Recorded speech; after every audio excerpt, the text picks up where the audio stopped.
Halo Sobat Pendidikan, selamat datang di channel ini. Channel yang membahas tentang pemasaran, bisnis digital, teknologi, dan pembelajaran menarik lainnya. Teman-teman suka video ini, jangan lupa like ya. Dan jangan lupa subscribe dan nyalakan notifikasinya. Dan jangan lupa untuk share ke teman-teman lainnya. Karena Belajar sangat menyenangkan. Perhatian, video ini dibuat untuk memudahkan kegiatan belajar mengajar. Silakan digunakan sebijak mungkin tanpa merubah atau mengganti konten video yang ada dalam video ini tanpa seizin channel ini. Selamat menyaksikan. Selamat datang kembali. Di video ini kita akan kembali membahas mengenai properti pada CSS. Yang akan kita bahas yaitu properti transform pada CSS. Nah, properti ini memungkinkan kita untuk membuat efek visual pada elemen HTML. Dengan menggunakan properti transform, kita dapat memindahkan, memperbesar, memutar, atau memberikan efek miring pada elemen HTML. Nah, oke. Untuk cara penggunaan properti transform ini, di sini saya sudah menyiapkan file pertemuan 28.html dan style 28.css yang akan kita gunakan sebagai file latihan yang terkait dengan properti transform pada CSS. Nah, yang pertama yang akan saya lakukan di sini adalah membuat kotak dengan ukuran 100 pixel kali 200 pixel. Ya, nantinya elemen ini atau kotak ini akan kita berikan properti transform. Jadi, di sini teman-teman bisa menggunakan gambar atau elemen HTML yang lain dalam contoh HTML ini. Nah, tepatnya di dalam tag body, ya, di sini kita akan membuat sebuah div, ya, div dengan nama kelas kotak, ya, titik kotak, lalu tab di keyboard. Nah, selanjutnya kita akan berikan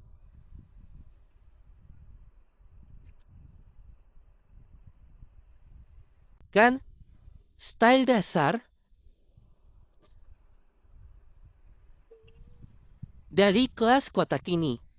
Ya, dapatnya di dalam file style 12.28.css. Ya, nama kelasnya adalah kotak atau titik kotak. Kemudian properti pertamanya di sini kita akan tentukan lebarnya terlebih dahulu. Untuk lebaran 200 pixel. Lalu untuk tinggi dari kotak ini tadi 100 pixel.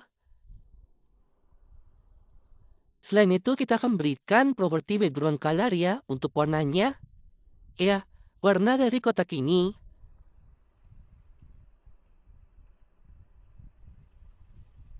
untuk warna kotaknya kita kasih warna orange.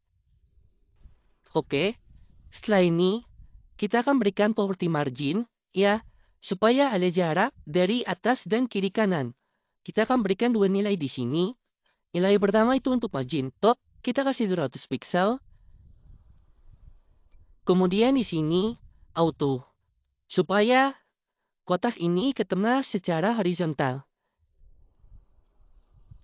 Nah, sampai di sini kita akan menghubungkan dulu, ya, file style 28.css ini dengan file pertemuan 28.html. Ya, kita kembali ke pertemuan 28.html.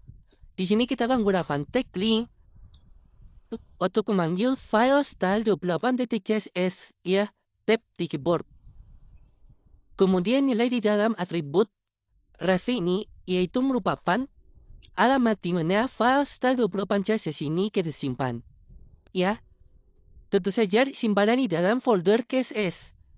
Jika teman-teman mengikuti stream belajar mengenai CSS dari awal, di dalam folder belajar CSS itu, kita pernah membuat satu folder, namanya folder CSS, di mana folder CSS tersebut kita gunakan untuk menyimpan semua style yang terkait dengan CSS.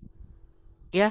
Jadi di sini, pertama folder CSS, lalu slice, kemudian kita cari di sini style 28.css. Ini saya klik ya. Dan sekarang kita sudah terhubung dengan style 28.css. Nah, maka selanjutnya kita akan coba jalankan file pertemuan 28.html. Coba jalankan file pertemuan 28.html.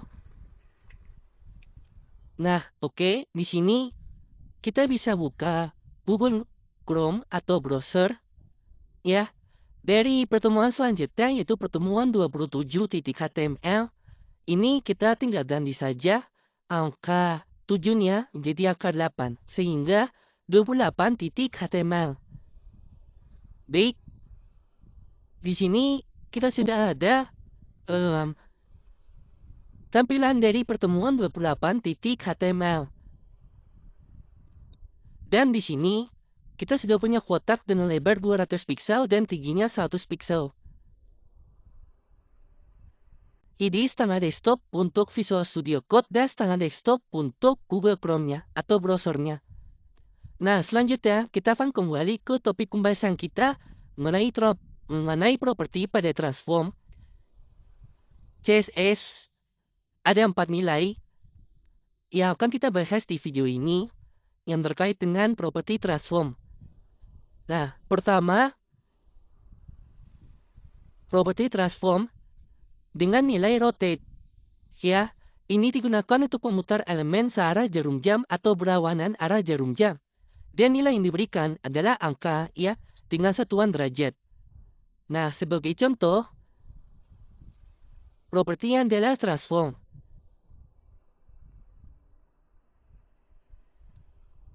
Nilai pertama yang akan kita bahas yaitu rotate. Lalu buka kurung, kemudian tutup kurung. Nah, ingat nilai yang diberikan itu nilai berupa angka ya dengan satuan derajat atau D. Lalu titik koma. Sampai di sini kita bisa refresh Google Chrome-nya, kita lihat hasilnya. Nah, maka kotak ini akan berputar searah jarum jam sebanyak 45 derajat. Nah, jika saya isi di sini minus 45 derajat, saya refresh lagi, maka dia akan berputar berlawanan arah jarum jam sebanyak minus 45 derajat. Jadi itu mengenai nilai pertama dari properti transform, yaitu rotate untuk memutar elemen searah jarum jam atau berlawanan arah jarum jam. Atau properti transform ini kita simpan di dalam Studio Class ya. Jadi nanti properti transform ini akan jalan ketika kotak ini di hover.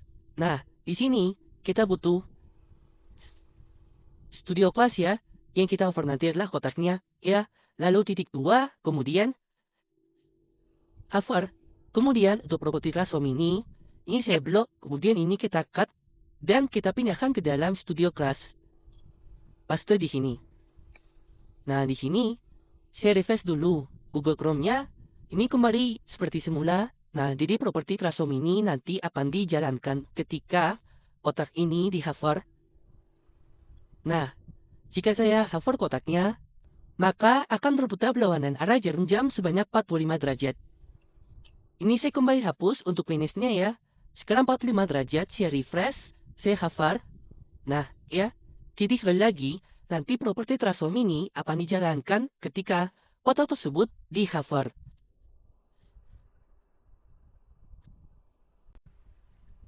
Nah, nilai selanjutnya dari properti transform, selain rotate, itu kita bisa isi dengan scale. Ya, digunakan untuk memperbesar atau memperkecil elemen. Nah, nilai yang diberikan adalah angka dalam bilangan desimal atau pecahan. Nah, sebagai contoh, untuk properti transform ini, ya, ini saya blok dulu, ini saya komentari. Jadi, ini akan kembali seperti semula tanpa ada properti transform. Propertinya adalah transform, lalu titik 2, Kemudian nilainya adalah scale. Kita coba nilai yang kedua ya, lalu buka kurung. Lalu tutup kurung. Coba kalau saya isi dengan 2 ya, lalu di sini titik koma, sambil di refresh. Sekarang kita hover untuk kotaknya. Nah, maka kotak ini akan diperbesar sebanyak 2 kali lipat dari ukuran aslinya. Yaitu lebarnya 200 dan tingginya 100. Begitu di hover, maka akan naik 2 kali lipat. Kalau saya isi di sini 4, sekarang kembali refresh. Nah, saya hover lagi. Nah, maka file terbesar sebanyak 4 kali lipat dari ukuran aslinya, yaitu 200 kali 100 pixel. Itu nilai yang kedua, yaitu scale. Selanjutnya ini saya komentari. Ini kembali normal dan tidak ada properti transform. Nilai yang ketiga, ini masih menggunakan properti transform. Ada nilai translate. Ini digunakan untuk menggeser elemen dari sumbu X dan Y, ya, atau horizontal dan vertikal. Nah, nilai yang diberikan adalah angka bisa dalam satuan pixel. Nah, kita coba tadi propertinya transform, kemudian di sini translate, lalu buka kurung dan tutup kurung. Nilai yang diberikan adalah angka, misalnya di sini saya isi 50 pixel, lalu di sini titik koma. Sekarang saya refresh web browsernya, lalu saya hover lagi. Nah, maka kotak ini akan bergeser secara horizontal dari kiri ke kanan sebanyak 50 pixel.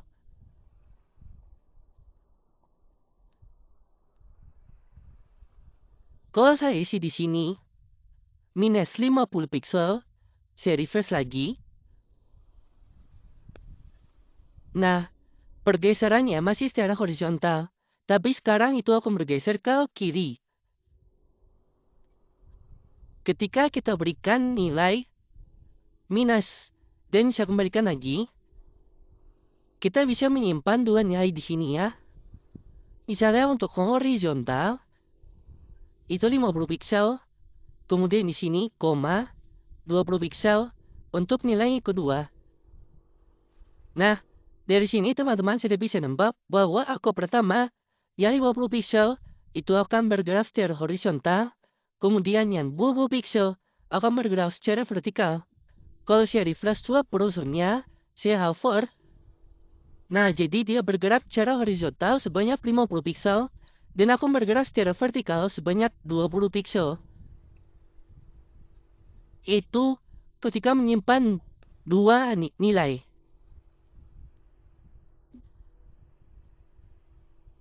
Nah, terakhir, ini saya komentari lagi. Saya refresh lagi Google Chrome-nya atau browsernya. Nah, sekarang tidak ada properti transform-nya. Propertinya masih transform. Nilai terakhir, itu adalah skill. Ini digunakan untuk membandingkan elemen. Nilai yang bisa diberikan itu bisa bilangan positif atau bilangan negatif dalam suatu derajat. Nah, misalnya di sini, propertinya transform. Lalu propertinya skill. Nah, lalu propertinya transform dan skill. Ya, lalu buka kurung dan tutup kurung. Saya isi di sini, misalnya 20 derajat atau dek. Nah, kita aja di titik koma. Saya refresh web browsernya, coba kita hover. Nah, maka kotak ini akan miring sebanyak 20 derajat.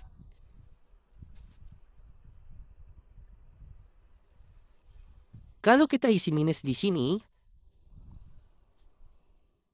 minus 20 derajat, ini saya refresh. Nah, ini akan miring ke kanan. Nah, tapi perubahan dari properti transform ini itu akan dilakukan secara tiba-tiba. Atau dunia animasi itu pergerakannya agak kasar ya. Ini kalau saya hover, nah Jika kita ingin pergerakan ini halus, ketika kita menggunakan properti transform di sini, ada satu properti, ya, di CSS. Namanya transition. Jadi propertinya adalah transition. Saya isi di sini, 1 second. Oke, sekarang saya refresh. Kalau saya hover, nah, jadi perubahan dari properti transform ini, itu akan dilakukan secara bertahap. Kita lakukan seketika, atau ini saya komentari dulu. Kita coba yang rotate. Oke, saya refresh lagi. Saya hover.